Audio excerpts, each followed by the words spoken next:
Nggak ada di dunia seperti itu gitu. 350 tahun. Nggak sadar-sadar juga kita itu dijajah begitu. Sehingga kadang-kadang nggak terlecut kita. Nggak sadar-sadar kecuali dengan kekerasan. Ya mungkin Allah Ta'ala mengirim seperti Habib Rizik ya, seperti Habib Bahar, yaitu untuk supaya untuk melecut kita. Kalau nggak ada mereka, siapa yang berani? Coba buktinya, mana yang bisa menandingi Habib Bahar ataupun Habib Rizik bin Syihab yang selain Habaib? Mana di antara mereka? Nggak ada yang berani. Nah, itu salah satu rahmat. Kalau nggak ada mereka, tambah parah lagi Indonesia ini, negara ini.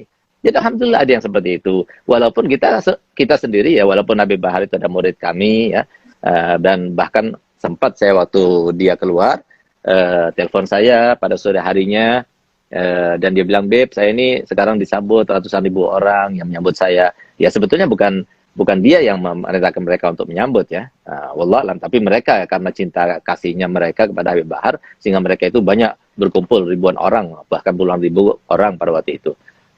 Dan dia katakan, saya sempat berpesan kepada dia, Beb, ente sudah di penjara sekian lama, tolong lebih arif, lebih bijak, berdakwalah dengan siasat, gitu ya.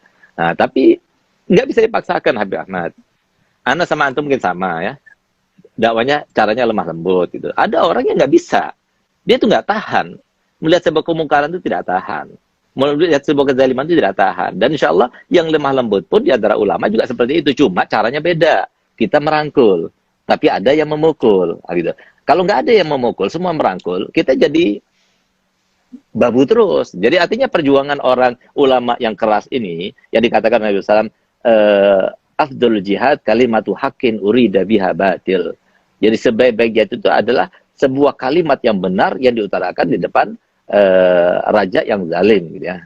Nah, jadi seperti itu. Kalau nggak ada yang seperti itu, maka akhirnya kita dosa semuanya. Karena kan amar ma'ruf nahi munkar itu kan harus dilaksanakan. Yang punya tangan dengan tangannya, yang punya lisan dengan lisannya, yang punya harta dengan hartanya, yang nggak bisa ya udah dengan hatinya gitu loh. Jadi artinya untung masih ada seperti mereka-mereka ini yang berani untuk menampakkan sebuah kebenaran. Kalau tidak kita dosa semuanya gitu loh. Artinya perjuangan mereka itu lebih banyak berkorban ketimbang kita, Beb Ahmad. Nah, kita ini melemah lembut. Kita ini kan diterima oleh semua kalangan karena kita lemah lembut. Tapi orang seperti dia dimusuhi banyak orang. Nah, mungkin kita nggak dimusuhi gitu. Nah, jadi lebih berat seperti beliau. Nah, jadi memang fenomena yang semacam ini harus ada di dunia ini ya. Jadi harus ada. Oleh karenanya di dalam pendidikan itu nggak boleh dengan cara lembut. Salah itu dengan cara lembut. Harus ada kekerasan juga. Karena apa? Setan itu satu-satunya takutnya itu dengan kekerasan. Nah, lalu kalau seumpama yang semacam itu tidak dibenarkan, ya, dengan mengatakan itu hak asasi manusia sebagai, loh, kenapa di penjara itu harus ada kekerasan? Kenapa harus ada, ketika investigasi itu harus ada kekerasan? Kalau memang tidak boleh.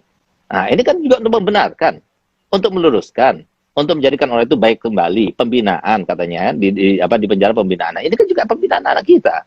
Harusnya seperti itu dong. Jangan cuma ambil satu-satunya. Nah, kita ini kadang-kadang kalau nggak ada orang yang berani, kita ini nggak tampak, nggak kelihatan. Gitu. Jadi jazakallah khair, Habib Rizik, ya, Habib Bahar, semoga Allah panjangkan umurnya mereka berdua, ya.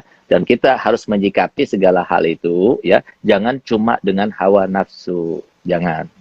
Nah, tapi kita sebagai habaib kita sudah sadar. Karena apa? Sebagaimana katakan Habib Abdullah bin Umar bin Yahya, al-habaib fi kulli waqt mabghud wa mahbub. Jadi kita ini harus siap.